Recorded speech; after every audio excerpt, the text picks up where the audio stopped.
오늘은 사도행전 14장 13절에 18절의 말씀으로 바울과 바나바가 루스드라에서 전도한 두 번째라는 제목으로 하나님의 말씀을 나누고자 합니다.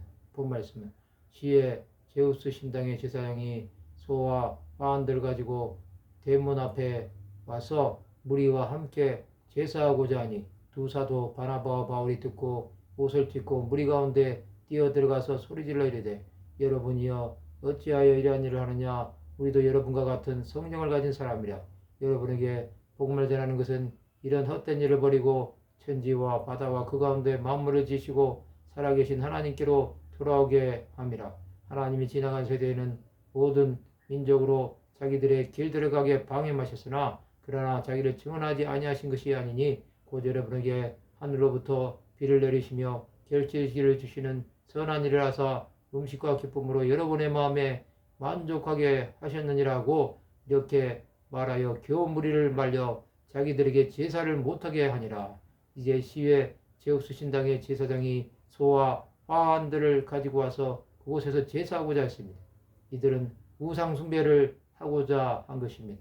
그것을 본 두 사도 바나바와 바울이 듣고 옷을 찢으며 무리 가운데 뛰어 들어가서 소리 지릅니다. 그들은 복음을 전하려고 했습니다. 그들은 우리도 여러분과 같은 성령을 가진 사람이라고 말합니다. 바나바와 바울은 복음을 전합니다. 그것은 이런 헛된 일을 버리고 천지와 바다와 그 가운데 만물을 지으시고 살아계신 하나님께로 돌아오라고 말합니다. 하나님이 지나간 세대에는 모든 민족으로 제멋대로 가도록 내버려 두셨다고 말합니다. 이제 하나님은 자기를 증언하지 않았습니다.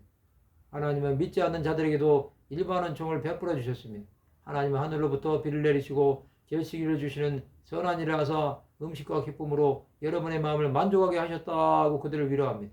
두 사도는 겨우 무리를 말려 자기들에게 제사하지 못하게 한 것입니다. 이 두 사도는 위급한 상황에서도 하나님을 바라본 것입니다. 그들은 환경을 본 것이 아니라 주 예수께서 역사하심을 본 것입니다. 자신들에게 자격이 없음에도 하나님은 은혜를 베풀어 주셨다고 생각했습니다. 그렇기에 복음을 전하는 것이 그들에게 주어진 사명임을 기억한 것입니다. 이방 땅에서 하나님 나라를 전하는 것은 죽어가는 영혼을 살리는 일입니다.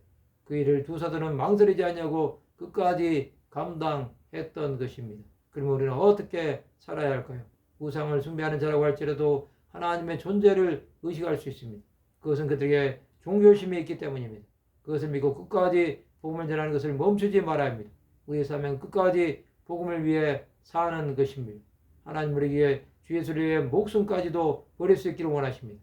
우리는 산송교자로 주 예수를 위해 살아야 합니다.